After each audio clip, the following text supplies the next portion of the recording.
Thank you for coming today. I'm attorney Gloria Allred, and I'll be making a statement. And sitting next to me is James Anthony Scott, also known as Shear, and Shear will be making a statement. And also Amber Baker on my right, who is his mom, will be making a statement. And to my far left is my outstanding associate, Margie Summers. And Ms. Summers will also be assisting and answering any questions. Today we filed a lawsuit on behalf of James Anthony Scott, also known as Shear, against the Los Angeles Unified School District, LAUSD. On August 13, 2013, Shear, a 15-year-old gay teen, became a sophomore at Daniel Pearl Magnet School, part of LAUSD. Almost immediately, he observed that an autistic student was being harassed and bullied by his peers. Shear complained to a school administrator, but Shear felt that nothing was done about the bullying. Shear, however, then began experiencing unrelenting bullying and harassment, and filed grievances outlining the harassment, name-calling, bullying, and abuse.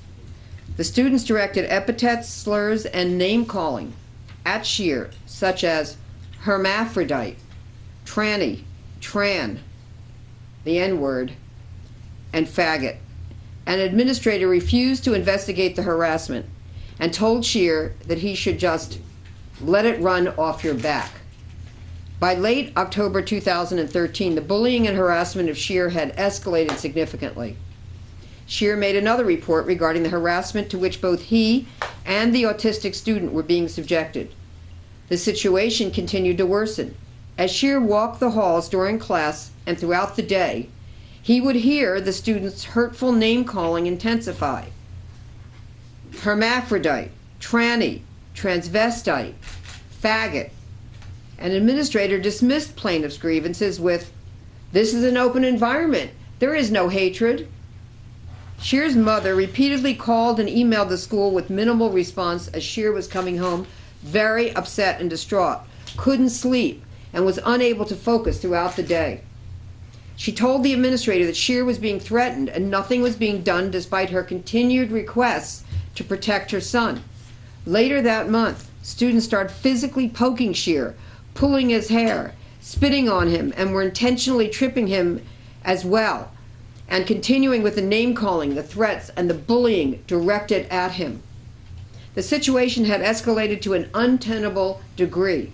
By November 2013, Shear again reported to the school, but the response was there were no cameras in the halls and thus, quote, no way to prove anything, end quote. With emphasis, the administrator called the incidents alleged, as if Shear was not credible. The next day, the administrator told Shear that the bullies would have to go to the Be More Heroic Club. However, only one of the 8 students allegedly required to attend actually showed up. On November 8, 2013, Shear was tripped, shoved around the hall, and pushed from one side of the hall to another, suffering pain. Before Thanksgiving, the students were given an optional exercise to write what they were thankful for on a paper leaf. A leaf had been stuffed into plaintiff's locker that said faggot on it. Shear told the administrator about the leaf that said faggot on it. In a mocking fashion, the administrator then taped a leaf on her badge that said faggot on it, and I will be showing you a photo of the leaf. And she had everyone in the office do the same. Shear alleges that the administrator said, "I'm wearing it with pride." We all are, treating the threat against Shear as if it were a joke. On November 27, 2013, the Wednesday prior to Thanksgiving, an administrator told Ms. Baker, quote, "Quit babying Shear," end quote. And Shear is making up stories, and Shear's perception is wrong. By this time, Shear was experiencing severe anxiety, panic attacks, and was in fear for his safety. Shear was treating with his physician, was put on medication, and was unable to focus. After a brief leave, Shear returned to the school and was almost immediately purposefully tripped, falling to the floor. He had numerous panic attacks throughout the day. He was told that the students wanted to meet with him. The students admitted that they used words like faggot, tranny, and profanity, but that their name-calling was not directed at Shear. As an administrator allegedly told Shear, they have a right to laugh and joke around. These are their high school years. They have a right to freedom of speech. Further, she said, you have no right to be offended. No harm was done. Shear's mother called the district demanding Shear's protection. On December 9th, 2013, there was a meeting with the school and district personnel to work on a safety plan. The administrator allegedly insisted that the school had forwarded Shear's complaints to the district. A representative of the district allegedly stated, no, those things do come across my desk, and I have nothing.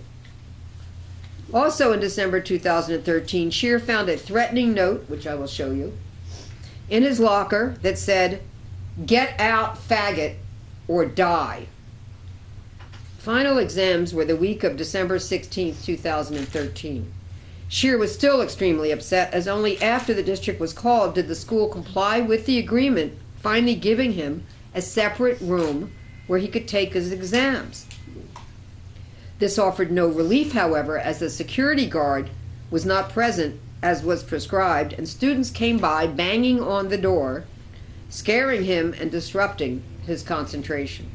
Also during the week of final exams, an incident occurred where a car jumped the curb as if to run Shear and his mother over, who were walking to school. A student later said to him, quote, "Oh, we didn't get any tire marks on you," end quote. His grades suffered tremendously. Prank calls were occurring at his home, and there was banging and running away at his front door. Shear was told a student in the office gave his phone number and address to the offending bullies. The extreme harassment escalated such that Shear could no longer attend school because of his fear for his physical safety. He was unable to avail himself of the benefits of education.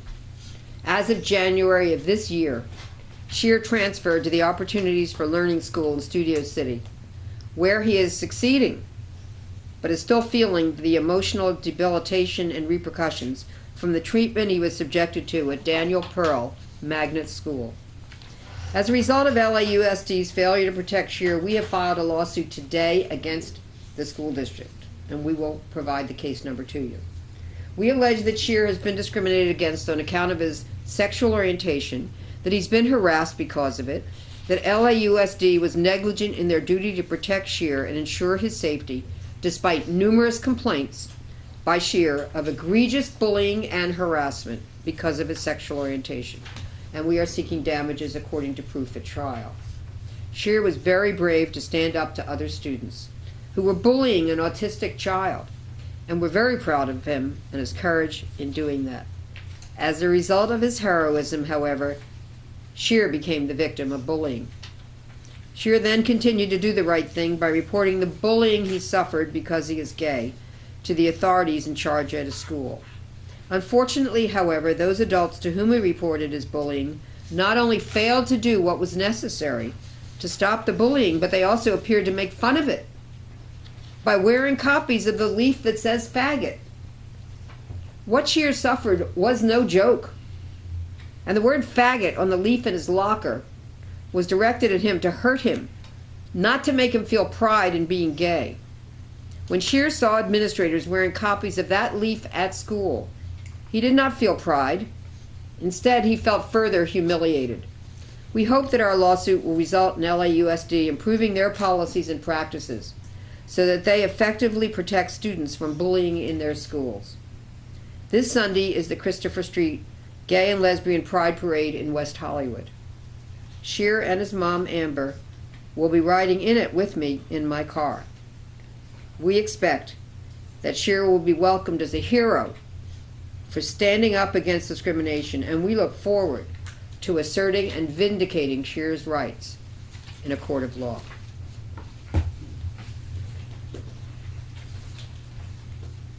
Okay, and now, Shear, let's wait one moment, please.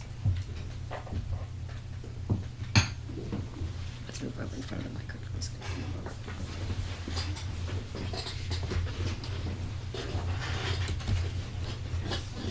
Okay.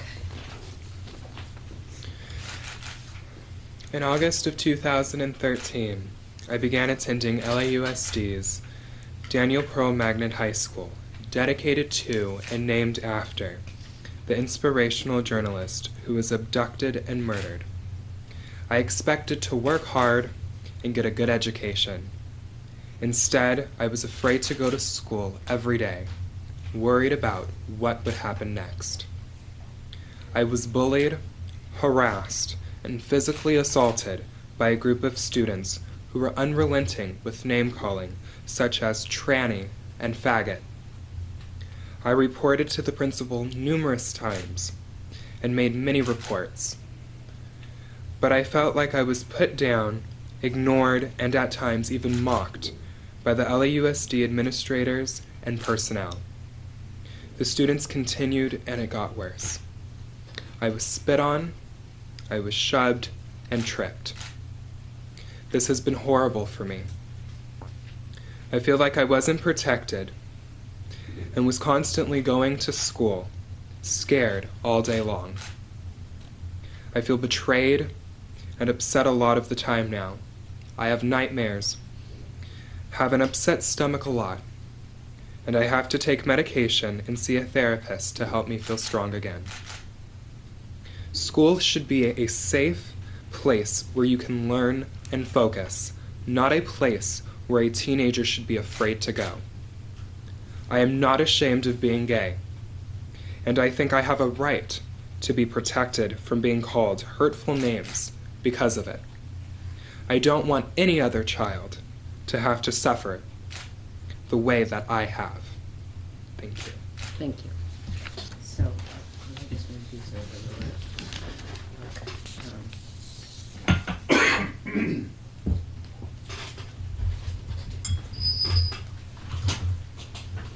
Let's just move this for your mom. Can you move this over? That one.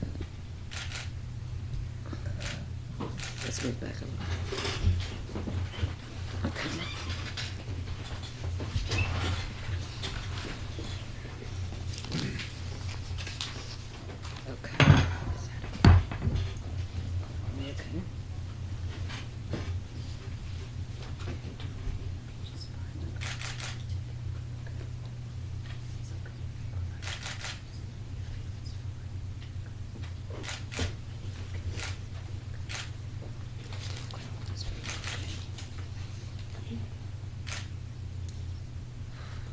I want to thank Miss Allred for giving my child a larger voice for those who feel that they don't have a voice or that nobody cares what has happened to them.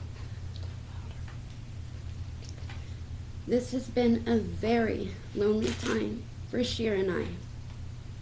And as a mother, it has been devastating to watch my child go to school to get an education and instead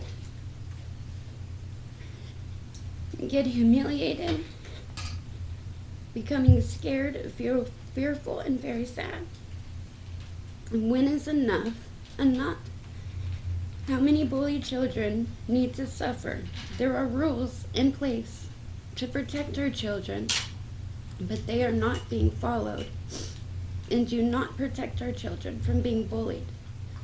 I was told by an administration that kids will be kids and that these are their high school years and that they have every right to laugh, be loud, and have a good time. But I don't feel it should be at the expense of another child.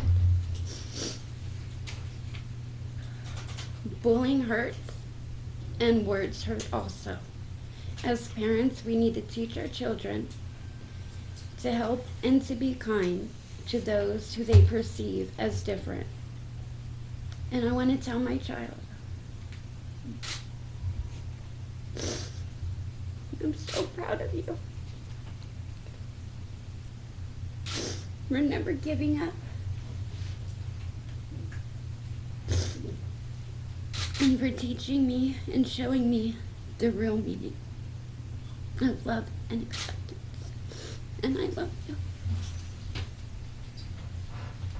And you give me so much strength. And I thank you for that. Thank you.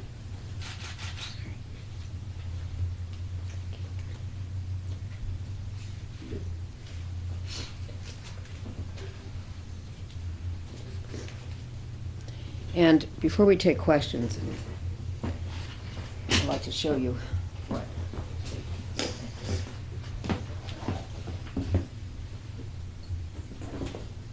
This was the leaf that was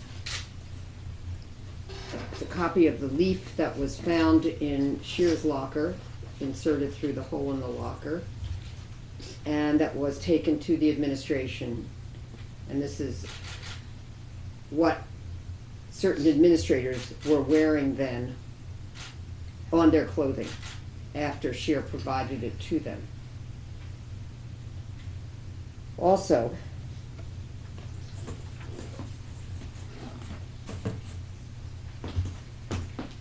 this is a copy of the note that was left in his locker. It said, "Get out, faggot, or die."